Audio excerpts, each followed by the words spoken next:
శ్రీ గురుభ్యో నమః. మద్గురుదేవులు చినరామచంద్రయార్ల వారి పాదపద్మములకు నమస్కరించుకుంటూ, శ్రీ సత్యానంద సత్యమయ్యార్ల వారికి నమస్కరించుకొని, శ్రీమద్ భాగవత కృష్ణదేశకేంద్రుల వారు రచింపబడిన శక్తిద్వయ నిరాశకంపైన శుద్ధ నిర్గుణ తత్వ కందార్థ దర్వుల నుండి 12వ అధ్యాయము బోధ పఠన లక్షణం నుండి 5వ కందార్థము క్రమ సంఖ్య 203. మరుపుకు తన్మాత్రలు గలవు, ఎరుకకు తన్మాత్రలున్నవి ఈ రెండొకటే. పరిపూర్ణమునకు లేవవి, పరిపూర్ణము ఎరుక గాదు మరుపు గాదు. వెతికిన దీని సరిది లేదు. పరిపూర్ణ మెరుకాల పరిశోధించి గ్రంథము రాసించి నీకిస్తి మరువక చదువెరుక మరుపుగాదు. వెతికిన దీని సరిది లేదు.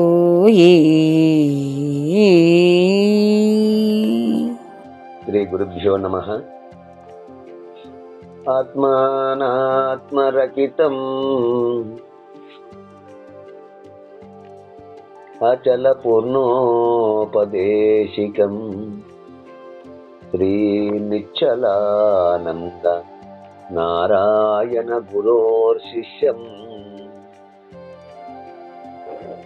శ్రీశైల వంశాంబుధిరేవ జాతం శ్రీ పరమానంద శంకరేంద్రం గురుం భజామి. మద్గురుదేవులు శ్రీ శ్రీ పరమానంద శంకర నారాయణ స్వామి వారి పాదపద్మములకు నమస్కరించుకుంటూ, శ్రీమద్ భాగవత కృష్ణదేశికేంద్ర ప్రభువులచే విరచితమైన శక్తిద్వయ నిరాశకమైన శుద్ధ నిర్గుణ తత్వ కందార్థ దర్వులు 12వ అధ్యాయము బోధపట్టణ లక్షణము నుండి ఈరోజు మనము 5వ కందార్థాన్ని విచారించుకుంటున్నాము. అంటే క్రమ సంఖ్య 203. క్రిందటి కందార్థములో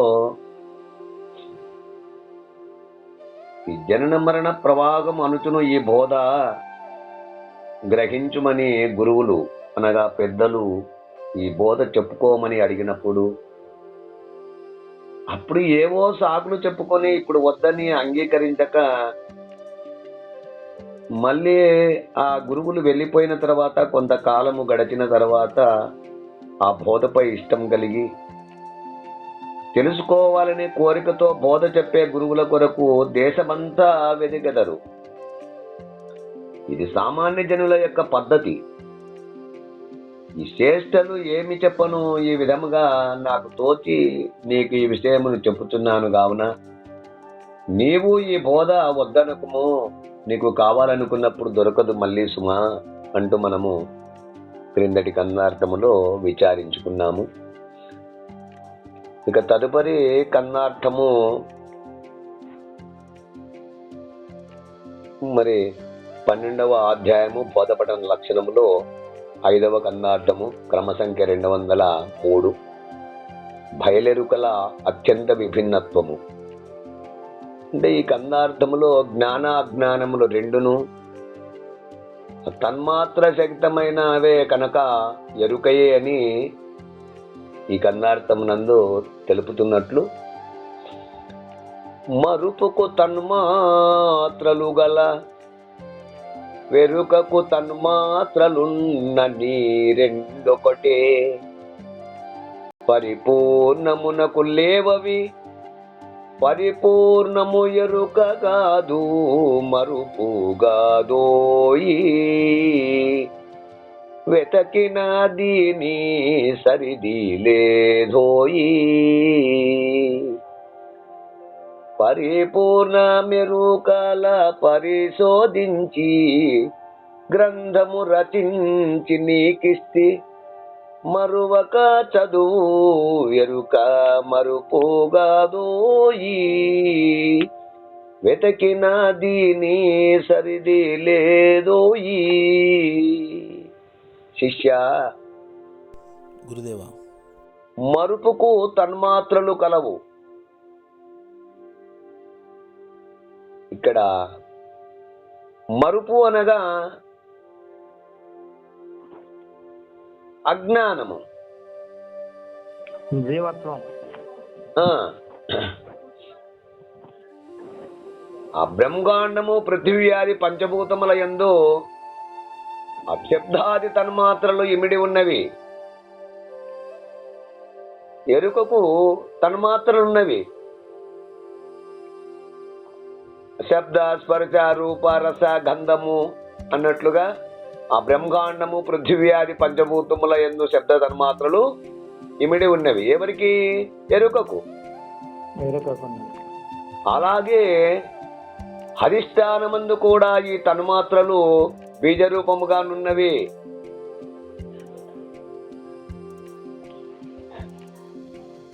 ఈ రెండొకటే. ఎరుక మరుపు ఈ విధంగా ఒకటే.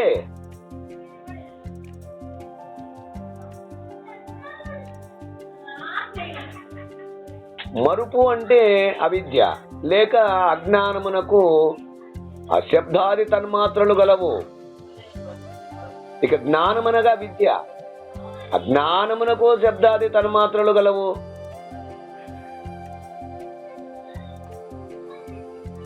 ఇక అవిద్య అనగా జీవుడు, జ్ఞానమనగా ఈశ్వరుడు. ఈ రెండును ఉపాధి సహిత చిన్మాత్ర రూపములే కనుక ఈ రెండు ఎరుకయే.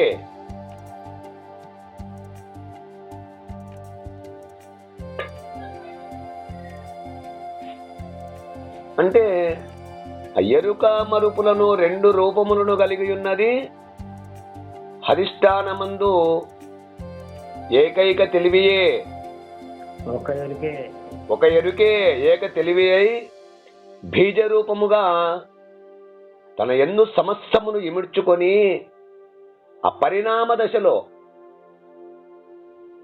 అంటే మార్పు చెందుటలో అసంకల్ప ఫలముచే ఆ పంచతన్మాత్రల రూపమై బ్రహ్మాండాకారము చెందుతున్నది.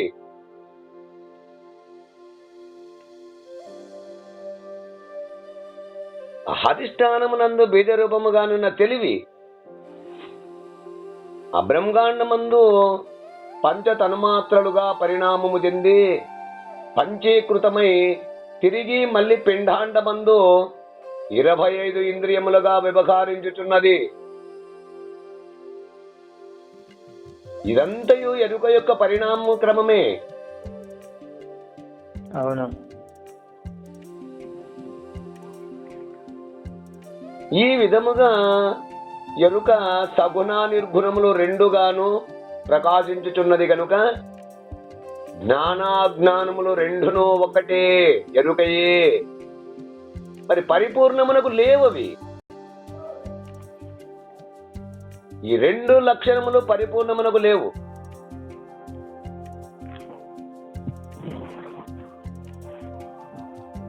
జ్ఞానాజ్ఞానములు రెండును లేనిది ఒక పరిపూర్ణము మాత్రమే. అవును. ఈ రెంటితో సంబంధపడనిది పరిపూర్ణం. మరి పరిపూర్ణము ఎరుక కాదు, మరుపు కాదు. ఈ ఉన్న పరిపూర్ణము ఎరుక మరుపులు కాదు.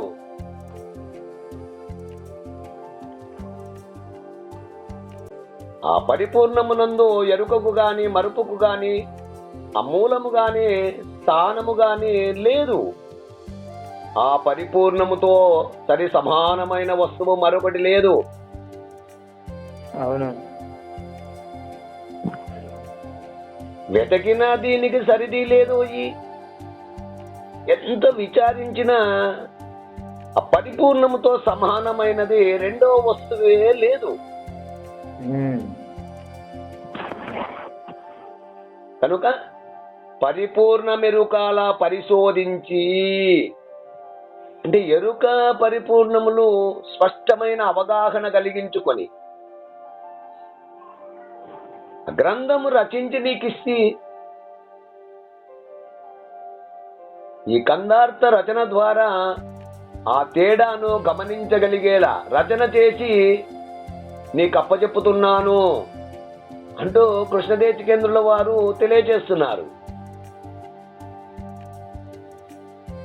రచన చేసి నీకు అప్పచెప్పుతున్నాను, మరవక చదువు. అశ్రద్ధ చెయ్యక, నిర్లక్ష్యం చెయ్యక గ్రహించుము. అంటే నేను మా గురుదేవులైన పరశురామ సీతారామ స్వామిచే అంటే గురుముఖత పరిపూర్ణమును ఎరుకను చక్కగా విచారించి తెలుసుకొని నావలనే అందరూ జన్మరహితులు కావాలనే ఉద్దేశముతో గురువు ఆజ్ఞ ప్రకారము అలోక కళ్యాణం కోసమై ఈ గ్రంథము వ్రాసి నీకిస్తున్నాను.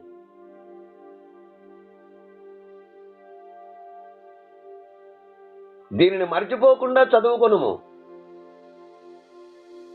అంటే కంఠస్థం అయ్యేలా చదువుకొనుము. పదే పదే పదే పదే నీకు కంఠస్థం అయ్యేలా చదువుకొనుము. ఇంతకు సాటి అయినది అధికమైనది గాని ఏదియూ లేదు అంటూ మనకు ఈ కన్నార్థము ద్వారా వివరణను అందిస్తున్నారు. ఈ కన్నార్థ భావాన్ని మీరు కూడా అందుకుంటారని కోరుకుంటూ జై గురుదేవా. జై గురుదేవ. జై గురుదేవ. జై గురుదేవ. జై గురుదేవ. జై గురుదేవ.